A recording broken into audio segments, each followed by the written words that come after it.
አካባቢ ሐመር የሐመር ተወላጅ ነኝ። የሚኖረው በጂንካ አካባቢ ነው የሚኖረው። ከሙስሊም በፊት የፕሮቴስታንት እምነት ተከታይ ነበርኩት።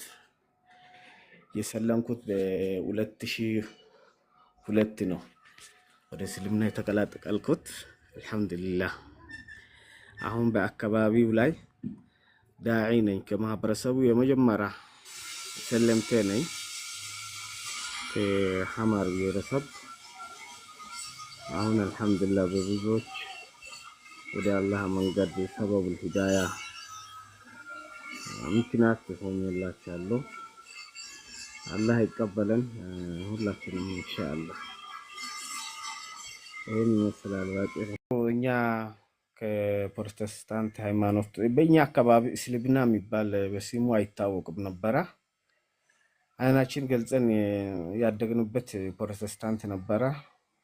ትምህርቱም ራሱ መደበኛ ትምህርቱም ጀምሮ በመጽሐፍ ቅዱስ ነበረ። እዛው አይናችን የገለጽነው ከዛ ካለንበት አካባቢ ግስማ የሚባል አካባቢ ነበረ። የትውልድ እድገታችንም ወደ ከተማ መጥቼ ነው ድንገት የሚሰግድ ሙስሊም ያየሁት። ከተማ እንደዚህ በየቦታ ሰባካ ስንዞር በአስተርጓሚነት ነበረ እኔ ማገለግለው። ከዛ አንድ የሚሰግድ ሙስሊም አየሁት። ምን እየሰራ ነው ብዬ ትኩረት ሰጥቼ እሱን በደንብ አድርጌ ማየት ጀመርኩት። ሲጠራው አይሰማም። እቃ ሊገዛበት ነበረ የመጣሁት። የሚሰግደው አሰጋገዱ ነው የሳበኝ። ሲሰግድ ሰውየው ራስን ባለበት ስቶ በቃ ምንም ነገር ጥሪ ቢደረግለት የሚሰማ አይደለም።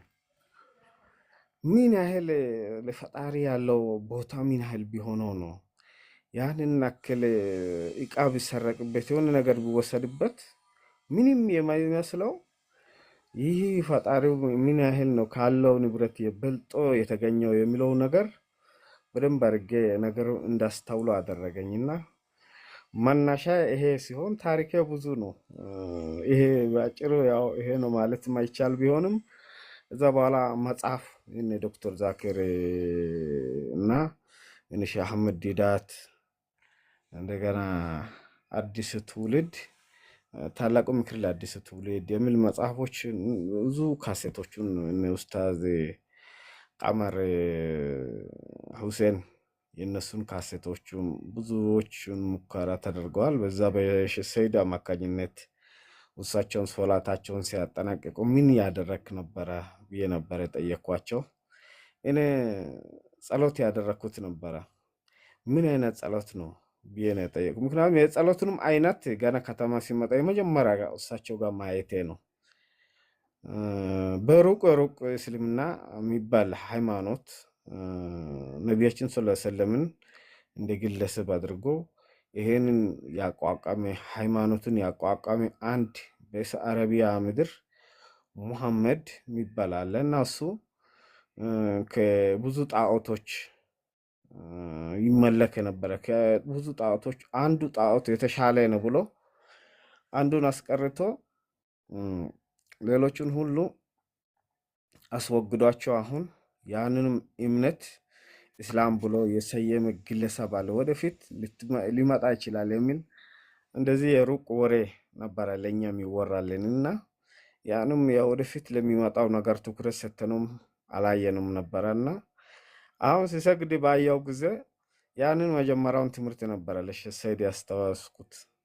ሼህ ሰይድ ነው የሚባሉት ሲሰግዱ የነበረው ሽማግሌው ወሎ ናቸው። ከወሎ ማህበረሰብ የመጣ ነው። በጣም በዲኑ ላይ ጠንካራ ነበረና እሱ አላህ ይጠብቃቸው ወሎዎቹንም በዚሁ ላይ ለንግድ ወደ የአካባቢ በሚሰማሩበት ጊዜ ለኛ ለዲን ሂዳያ እንድናገኝ ምክንያት ሆኖልናል እና በዛ አማካኝነት ነው እኔ ወደ እስልምና ሊቀላቀል የቻልኩት። የተለያየ መጽሐፎችን ከዛ ከተማም ለትምህርት ነበረና በዛው ወሎቹን ወሎ ማህበረሰቦች ሙስሊም የሆኑት ለንግድ የመጡት ዲናቸውን ትኩረት ሰጥቶ ሲያደርጉት እኔን ለመማረክ የመጀመሪያ ምክንያት ሆኗል። አላህ ይጨምርላቸው።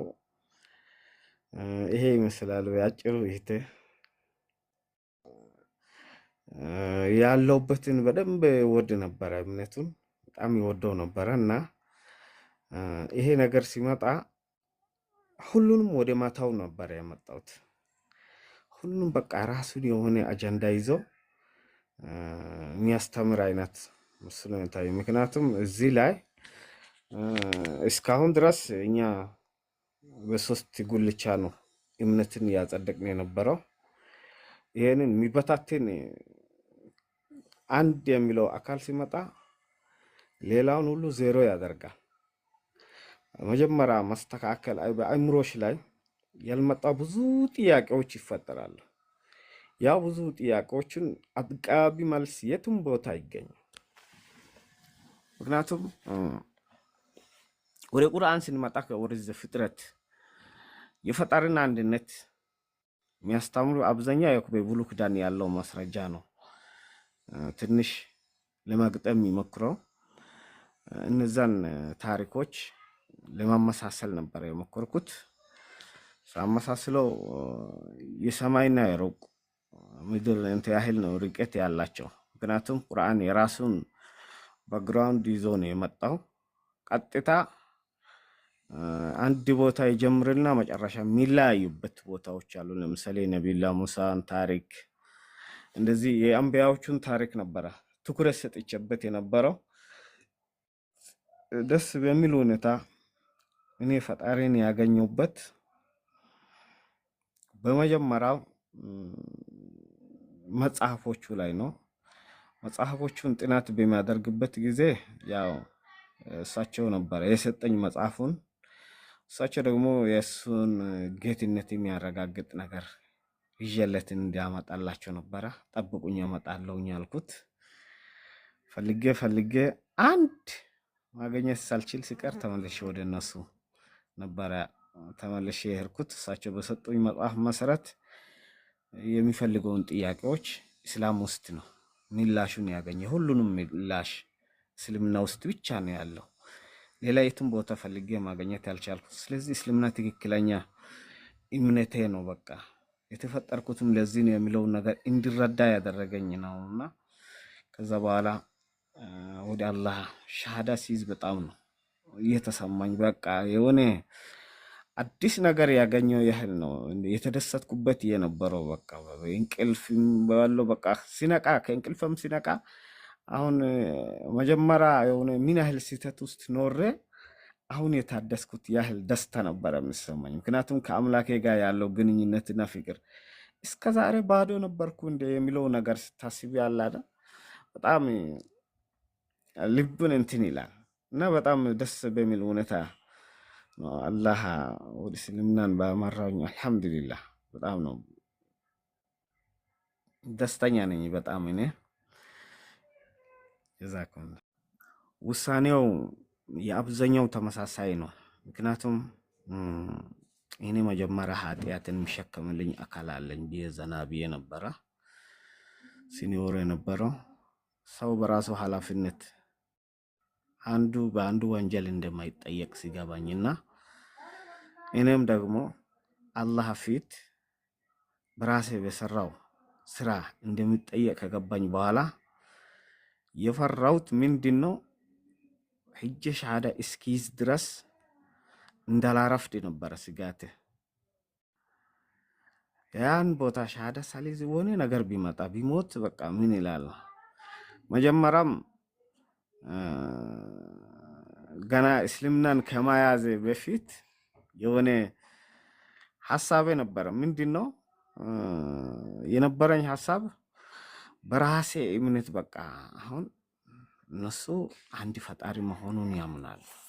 ሙስሊሞች አንድ ፈጣሪ አለ ብሎ ትክክል ናቸው። ይሄን ደግሞ ያው አብዛኛው መጽሐፉም ያረጋግጠው እሱን ነው። የተለየ ነገር አለ። አሁንም ያለው በመጽሐፍ ቅዱስም የሚያረጋግጠው የአንድን ፈጣሪ አላህን አንድነት እነሱ ያው በራሳቸው አገላለጥ ያረጋግጣሉና አሁን መጨረሻ በቃ እሱን ራሱ ሻሃዳውን በራሴ አገላለጥ ብዬ በቃ ሳልሰልም መኖር ነበረ የራሴ ፍላጎት። የመጨረሻ የሚረብሸው ምንድነው ይሄ ነገር በቃ አንዳንድ ነገራቶችን ደስተኛ መሆናችን። አንደኛ የተረጋጋሽ አትሆኝ። እርጋታ አሳጣኝ። ከዛ ቀጥታ ነበረ በዛን ጊዜ እንዳሁኑ ቴክኖሎጂ የቀረበ አይደለም። ትምህርት ቤት እየተማርን ያለን ቀጥታ እንደወጣው እሳቸው ጋር ነበረ የሄድኩት። እሳቸው ጋር ሄጄ በቃ እኔ መጀመሪያ ለሰበካ በምንዞርበት ጊዜ ይሄን ነገር አልተረዳውም ነበርና አሁን ወዴት ነው ወደ እስልምና እንዴት ነው መቀላቀል የምችለው አልኩት። መቀላቀል ትፈልጋለህ አለኝ።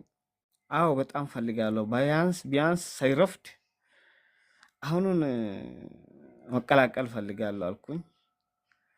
ከዛ እስልምና በቃ ደስ ይለናል ችግር የለም አሉና እስልምና ሲቀላቀል ሻሃዳ ከያዝኩ በኋላ በቃ አሁን እስልምና ከተቀላቀልኩ በኋላ በደንብ በርገታ አጥበህ ተዘጋጅተህ ማምጣት አለብኝ። እስልምና ይሄን አይደግፉም ብሎ በቃ ስለ ጦሃራ ሲያስተምሩ ምን ያደረኩት የሱሬ ራሱ ማሰሪያው አለ ከታች ወደ ላይ ታጥፎ የተሰፋው ክሩም ሳይቀር ነው ወደ ታች በብላጭ ፍትቼ እጥብ ባርገ ያጠብኩት። አልሐምዱሊላህ። ከዛ የመጀመሪያ ጊዜ መስጂድ ሲገባ ሶላት የተሰገድን ነው እኔ ፈተና የቀረበ አጎተ እንኳን ደህና መጣ ብሎ መስጂድ ውስጥ ገፍቶ ነው በጫማ አሯሩጦ ያዘን። እዛ በኋላ ያለው ህይወት ታሪክ በጣም ረጅም ነውና ለዚህ ለማብራራትም አመቺ አይደለም። ኢንሻአላህ ሌላ ጊዜ ደግሞ በሰፊው ጊዜ አግኝተን የምናወራበት እድል ይኖረናል። 200,000 ገደማ አካባቢ ነው የሚጠጋው። አልሐምዱሊላህ ብዙ ናቸው። ብዙ ደረሳዎች አሉ።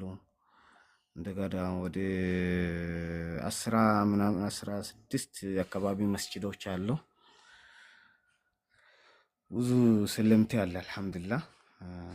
አላህ ኢኽላስና ኢስቲቃማ ከሰጣችሁ ወደፊት ጥሩ ይሆናል። ትልቅ መድረሳም አለን። ወደ የት አካባቢ ቀየፋር የሚባል አካባቢ ትልቅ የእስላማዊ ማዕከል መማሪያ ከፍተን ጂንካ ዙሪያ ውስጥ 16 የተለያየ ቋንቋ ተናጋሪዎች አሉ። ከየሁሉም ብሔር ብሔረሰቦች ስልምት አሉን። አስልመን እንደገና ደርስ ይዛ እናስተምራለን። አንዳንድ ወንድሞቻችንን እያስተማር ከአልፍ ጀምረን እያስቀራን በየቋንቋቸው ወደ የአካባቢያቸው ሄዶ በቋንቋቸው ዳዕዋ እንዲያደርጉ የማድረግ ስራ እየተሰራ ነው ያለው። በዚህ ጉዳይ ላይ ነው ኢንሻአላህ።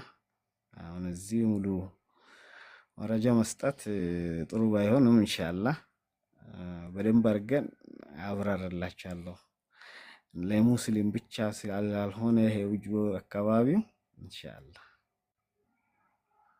ቅራት ብቻ አይደለም እንደው ያለሽን በማካፈል ብቻ አብዛኞቹ እንድንጥናና ነው እየሆናችሁልን ያላችሁ። ወላሂ እንደዚህ ወንድም ሁሴንን እንትን ላይ በጣም የተከታተሉ እኛ ልጆች ግሩፕ ከፍቼላቸው እንደዚሁ እነሱን እሳቸውን እንዲከታተሉ በምናደርጉ አብዛኛውን አሁን እዚህ ዳዕዋ የተዳረሰ ነው። ምክንያቱም አንድ ቦታ ብቻ አይደለም ሁሉም ዳዕዋ ማዳረስ አይቻልም እና በእንደዛ አይነት ሰበብ የእናንተን ህይወት ተሞክሮች እነሱ እንዲያገኙት ያደረኩት ነው ያለውና ይሄ በጣም ያስደስተኛል። ምክንያቱም እኔ ብቻ አይደለም እዚህ ዳዒ እናንተም ዳዕዋውን ያደረጋችሁ ነው። ሳታውቁ እኛ ከእናንተ በምናገኘው ነገር የበለጠ እምነቱ ላይ ትውልዱ እንዲበረታታ ያደረግነው። እናንተም ቀጥሉበት በያዛችሁ መልካም ዳዕዋና በመልካም ጎናችሁ። አላህ ይጠብቃችሁ። የሚያስፈልግ ነገር ካለ በውስጥ በኩል ጠቁምላችኋለሁ ኢንሻአላህ። አብሽሩ። ለዲን የሚያስፈልጉ ማንኛውም አስፈላጊውንም ነገር እኔም አሳውቃችኋለሁ። ሌላ ጊዜ ታግዙንላቸው። አሁን በመታወቅ በጣም ደስ ብሎኛል። እኔ አላህ ይጠብቃችሁ ሁላችሁንም ኢንሻአላህ።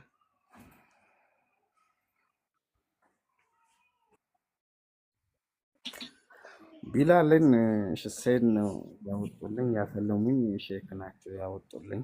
ቢላል የሚለውን ሲል ሰይድ ለኔ ሰበቡን ዜናቸው በጣም ነው የምወዳቸው። ወሎ ነው። ቢላል የሚለውን ያወጡት በመጀመሪያው ከሰለምኩ ሰዓት ጀምሮ ተመሳሳይ ፈተና አስተናግዳችኋል እና ስሚ ቢላል መሆን አለበት የሚለው ነው። ማይዶ ማለት የአባተ ስም ሲሆን የአባተ ስም በሐመር ቋንቋ ትርጓሜ ማይዶ ማለት ፍሬ ይባላል። ወይም የሆነ ያፈራ ፍሬ ነው የሚባለው። የተኛውም ፍራፍሬ ይሁን ማይዶ በማለት ይጠራል።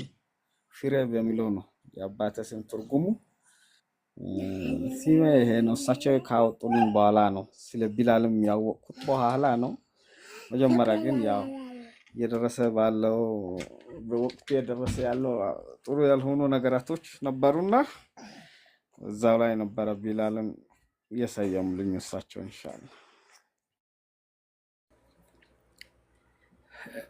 አላህ ይህንን ዲን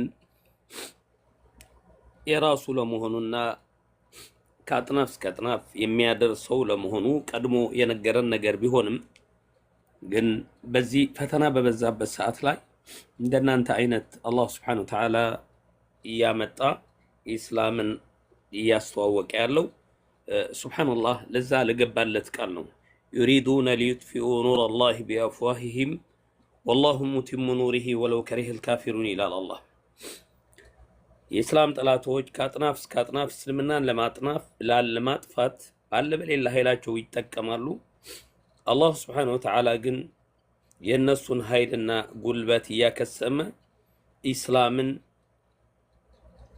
ዓለም ያዳርሳል ብለዋል። ስለዚህ ሐቂቀተን አሁን ምንም ብዙ ትምህርት ሳይሰጣችሁ ምንም ሳይደረግላችሁ ትላንትና በቅርብ ጊዜ ገብታችሁ ከኛ በተሻለ ኢስላምን እያስተዋወቃችሁ ያላችሁ ለራሳችሁ ጠንክራችሁ ሌሎች ወንድሞቻችሁም እስልምናን እንዲረዱ የምትታገሉ ያላችሁ ወንድም እህቶች አላህ Subhanahu Wa Ta'ala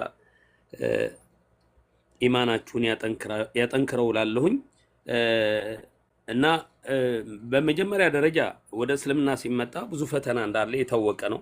ይሄም ብቻ አይደለም፣ ታላላቅ የአላህ ነቢያቶችም ብዙ ፈተና ደርሶባቸዋል። አላህ Subhanahu Wa Ta'ala በዚህ ዱንያ ላይ በዚህ ዲን ጠንካራ የሆኑ ሰዎች ብዙ ፈተና እንደሚደርስባቸው በሰፊ ይገልጸዋል በቁርአን። ነብዩም ሰለላሁ ዐለይሂ ወሰለም አሸዱ በላኢል አንቢያ ثم الصالحون ثم الامثل فالامثل ይላሉ። በዚህ ዱንያ ላይ በቅርቢቱ ዓለም ብዙ ፈተና የሚደርስባቸው ነቢያቶች ናቸው አሉ። ነቢያቶች ያልደረሰባቸው መከራና ችግር የለም። ሙሳ ችግር ላይ ነበሩ፣ ኑህ ችግር ላይ ነበሩ፣ ኢሳ ችግር ላይ ነበሩ። ታላቁ የአላህ መልእክተኛ ነብይ ሰለላሁ ዐለይሂ ወሰለም ችግር ላይ ነበሩ። ነቢያቶች በሙሉ በፈተና ነው ያለፉት አሉ ነብይ ሰለላሁ ዐለይሂ ወሰለም። ከባዱ ፈተና ያደረሰባቸው እነሱ ናቸው። ثم الصالحون አሉ። ከዛ በኋላ ደግሞ መልካም የነሱ መልእክትን የተከተሉም ፈተና ይደርስባቸዋል አሉ። ثم الامثل فالامثل ከዛ በኋላ ደግሞ እነሱን በትክክል የሚከተሏቸው ሁሉ ፈተና ይደርስባቸዋል አሉ። ያውላ ፈተና እያየን እየሰማን ነው ያለነው። የወንድማችን ቢላል ታሪክ ከመጀመሪያ እስከ መጨረሻ እኔ እንኳን ባለፈው ከሙባረክ ፕሮግራም ላይ ተገናኝተን የተወሰነ ጊዜ አውርተናል። በሰፊው አግኝቼው እንድናወራ ፈልጌ ነበር። አጋጣሚ ሆኖ ጊዜ አልተገኘምና አልተገናኘንም እንጂ እኔ አሁን ማለት የፈለኩት ምንድነው ቢላል ወንድሜ ወደ ኢስላም ከገባህ በኋላ እስልምና ከተቀበልክ በኋላ ከእስልምና በፊት የነበረውን ህይወት እንደሚቀየር የታወቀ ነው። በተለይ በኑሮህ ጉዳይ በህይወትህ ጉዳይ ብዙ ፈተናዎች፣ ብዙ ችግሮች፣ ብዙ ቻሌንጆች እንደሚመጡብህ የታወቀ ነው። ያየንም የሰማንም ነው ያለ ነው። አሁን ያለህበት ሁኔታ ምን ላይ ነው ያለው? አትሊስት ቀደም ብለህ የተወሰነ ሁኔታዎችን ገልጸህልን ነበርና አሁን ያለህበት ሁኔታ በተወሰነ ደረጃ ምን ይመስላል? እስኪ እዚህ ያሉ ወንድሞች በሌላ ነገር እንኳን መርዳት ባይችሉ በዱዓ ሊረዱህ የሚችሉ ወንድሞች አሉ። ኢቭን በተለያየ ሁኔታም አብሽር ሊሉህ የሚችሉ ወንድሞች ስላሉ ለኛም ትምህርት እንዲሆነን እኔ ሐቂቀተን ወላሂ ሙተአሲር جدا 20 ዓመት 30 ዓመት ያስተማርናቸው ወንድሞች እንደዚህ ጠንክረው ሳይመጡ ትላንትና የመጣችሁ ሰዎች እናንተን ትቻለሁ እኔ ታላላቅ ዱዓቶች የሚያደርጉትን ዳዕዋ አቁሜ የእናንተን ጉዳይ እየተከታተልኩ ነው ያለሁት። በጣም በሚገርም ሁኔታ እሱ ያሰረኝ ነው ያን ተአሲር ያረገብኝ ነው ያለውና እስኪ በተወሰነ ደረጃ ወንድሜ ቢላል አሁን ያለህበት ሁኔታ ምን ይመስላል? አሁን ያለህበት ሁኔታ የግድ ነው። ፈተናዎች ይመጣሉ። አሐሲበ الناس أن يتركوا أن يقولوا آمنا وهم لا يفتنون ይላል አላህ። ሰዎች ያስባሉ ይገምታሉ ይጠረጥራሉ ወይ أن يتركوا أن يقولوا آمنا በጌታችን በአንድ አላህ Subhanahu Wa Ta'ala አምነናል በማለታቸው በቃላት ደረጃ ስለደረደሩ አምነዋል ብዬ የምተዋቸው ይመስላችኋል ወይ ይላል አላህ Subhanahu Wa Ta'ala። وهم لا يفتنون የተለያየ ፈተናዎች መጥቶ ያንን ፈተና ካላለፉ በስተቀር አማኞች ናቸው ብዬ እኮ አልላቸውም ይላል አላህ Subhanahu Wa Ta'ala።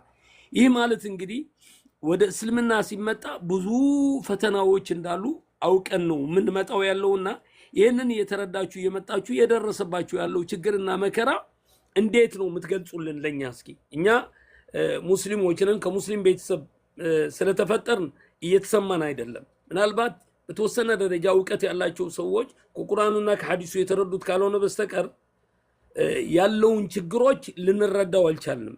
እናንተ ግን ወደ እስልምና ስትመጡ እየደረሰባችሁ ያለው ችግርና መከራ በገቢር የምታዩት ስለሆነ ከዛ ትንሽ እስኪ ብታጫውቱን ብዬ ነው።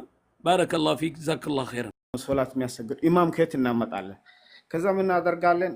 አቡ ፋቲሃን ቅርአት ጀመረ እስከ ፋቲሃ ያፍዛል። በቃ በየአካባቢው ላይ በፋቲሃ ኢማም ይሆናል። ኢማም ሆኖ ያ ቦታ ላይ ሄዶ ያሰግዳል። እስከዛ ደግሞ ሌሎቹን የተቀበል ነበረ። አሁን አልহামዱሊላህ ብዙ ደረሰዎች አሉ በየአካባቢው የተበተኑ ደረሰዎች ክታቡ ተውሂዶችን የቀርቡት እንትኖች አሉና አሁን ከተለያየ 16ም የተለያየ ቋንቋ ተናጋሪ ከሆኑት አካባቢዎች እየሰበሰብን አንድ ቦታ ያስተምር እነሱ ዳዕዋ ያደርጋል። አሁን እንደውም ጥሩ አድርጎልናል አልহামዱሊላህ።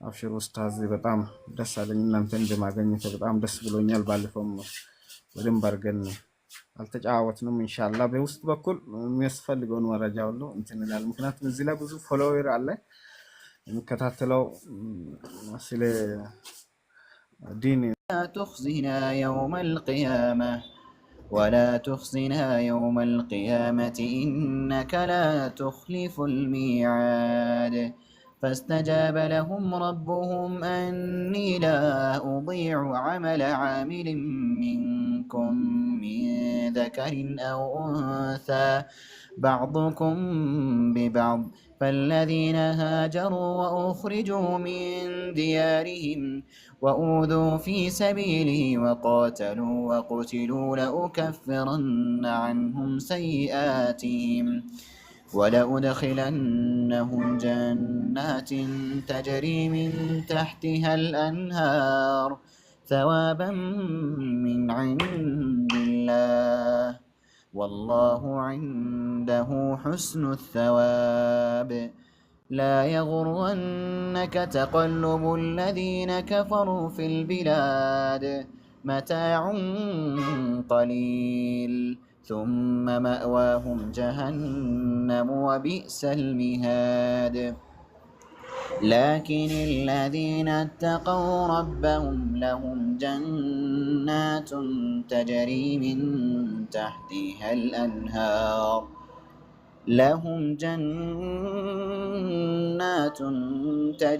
من تحتها الأنهار خالدين فيها نزلا من عند الله وما عند الله خير للأبرار وإن من أهل الكتاب لمن يؤمن بالله وما أنزل إليكم وما أنزل إليهم خاشعين لله لا يشترون بآيات الله ثمنا قليلا أولئك لهم أجرهم عند ربهم إن الله سريع الحساب يا أيها الذين آمنوا اصبروا وصابروا ورابطوا واتقوا الله لعلكم تفلحون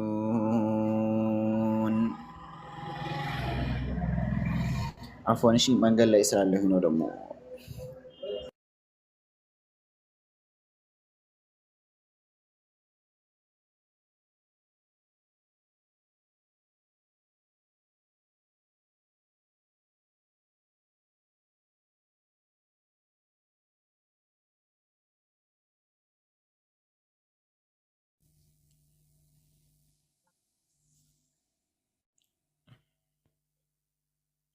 أعوذ بالله من الشيطان الرجيم. أفمن يعلم أنما أنزل إليك من ربك الحق كمن هو أعمى إنما يتذكر أولو الألباب الذين يوفون بعهد الله ولا ينقضون الميثاق والذين يصلون ما أمر الله به أن يوصل ويخشون ربهم ويخافون سوء الحساب والذين صبروا ابتغاء وجه ربهم وأقاموا الصلاة وأنفقوا مما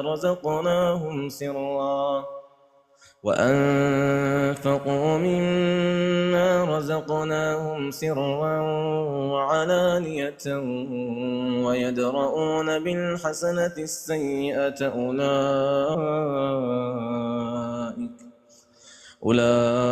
أولئك لهم عقبى الدار جنات عدن يدخلونها ومن صلح من آبائهم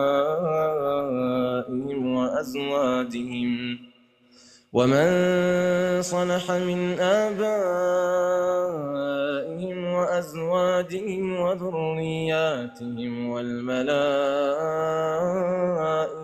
يدخلون عليهم من كل باب سلام عليكم بما صبرتم فنعم عقبى الدار والذين ينقضون عهد الله من بعد ميثاقه ويقطعون ما أمر الله به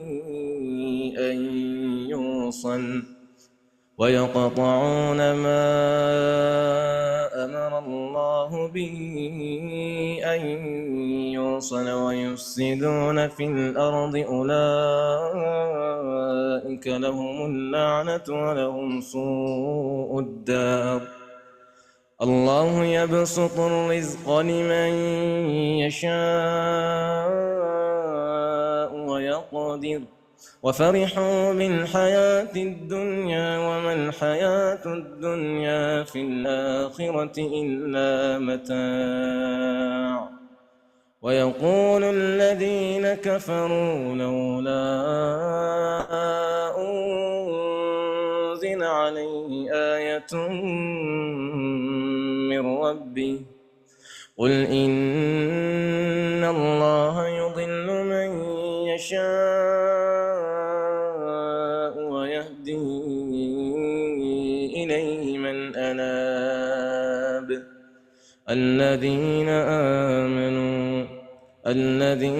آمنوا وتطمئن قلوبهم بذكر الله ألا بذكر الله تطمئن القلوب.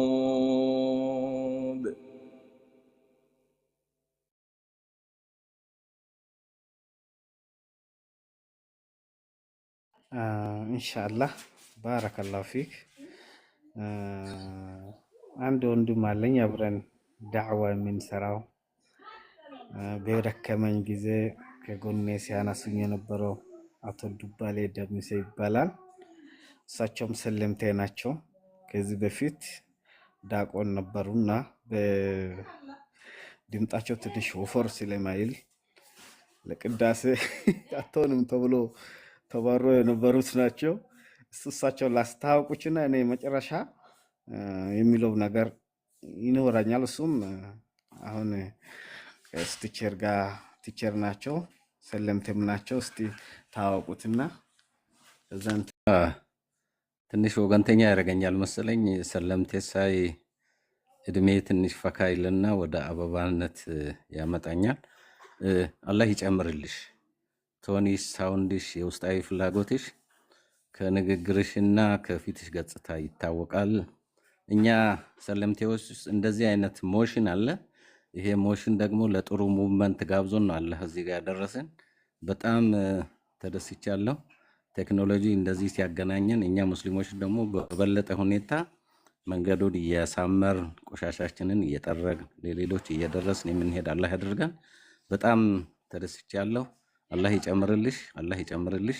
በጀመርሽው ነገርም እንደ ሻማ እየበራሽ እየቀለጥሽ ለሌላው እየሆንሽ የምትሄጂ አላህ ያድርግሽ። በዱዓ ግዝሻለሁ።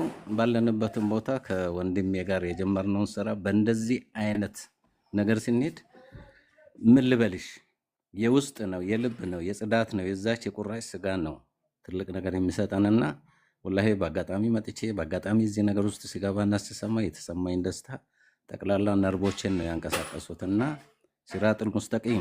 ሰላም አለይኩም ወራህመቱላሂ ወበረካቱ። ቀድርን ትቀይራለች። አላህ እስልምናን ያስፋልን። በዲን መንገድ ላይ ጠብተን አላህ ፊት ትልቅ አጅር የምናገኝበት ከሰባቱ ነገ አርሽ ጥላ ምንም ጥላ በሌለበት ጊዜ አርሽ ጥላ ስር ከሚንጠለሉ ሰባቱ ወጣቶች መሃልም አላህ Subhanahu Wa Ta'ala ያድርገን። እኔ በጣም ደስ ብሎኛል። አንቺን አላህ የሰጠሽን ይሄ ነው ብዬ ምክር ልሰጥ አልችልም። ባይሆን እንደው ካንቺ ምን መማር እንዳለብኝ ቴክኒኮቹን እየወሰድኩት ነው ያለው። ስለ አላህ እንዴት በምን አይነት መልክ ነው አንቺ አንደርስታንድ ያደረግሽ የሚለውን ስራዳ በጣም ከመጀመሪያው ጀምሮ ሙቪ ሚዲያ ላይ በቀረብሽ ጊዜ ሁሉንም ነገር አይቼ በጣም ስከታተልሽ ነበርና ወላሂ በጣም ነው ደስ የሚለኝ። ስለዚህ አቋምሽ በጣም ጥሩ ነው። አላህ ይጠብቅሽ፣ አላህ ይጠብቅሽ። ራስሽንም ጠብቂ፣ ሰው አይን ውስጥም ደጋቢ። አላህ የተሻለው የዲን መንገድን እየመራሽ ነው። በዛው ተውሂድን ማያዝ ነው። በቃ ተውሂድን ያዘ የተኛውም ጨለማ ውስጥ ሆኖ ሰማይ ላይ ያለው ኮከብ ብርሃኑ ይደበቃል። በተኛውም ጨለማ ሊደብቃት አይችልም። እሷን ይዘሽ መመራት መቻል አለብሽ። እሱ ምንድነው? ቁርአንና ሐዲስን ሱናዎቹን ይዘሽ መጓዝ ብቻ ነው። ያ ሰማይ ላይ ያለው አንጠባራቂው ኮከብ ነው። እሱን ካሽ ጨለማው ምንም አይደለም። ኢንሻአላህ አላህ ይጠብቅሽ። ሁላችንም ለአላህ ብዬ ወዳችኋለሁ። አዲስ እንደገና አለም ወላሂ በጣም እንትን የሚለው ይሄ ስትሪክትሊ የሄድሽበት አቋም በጣም ትክክለኛ ነው። ቤቱን በጣም የሚያበላሽ ነገር ነው። እንደ ዓላማ የወሰድሽው ነገር የተሻለ ነው። አሁን ትንሽ አንዲት ብቻ መልእክት የምናገርሽ ምንድነው?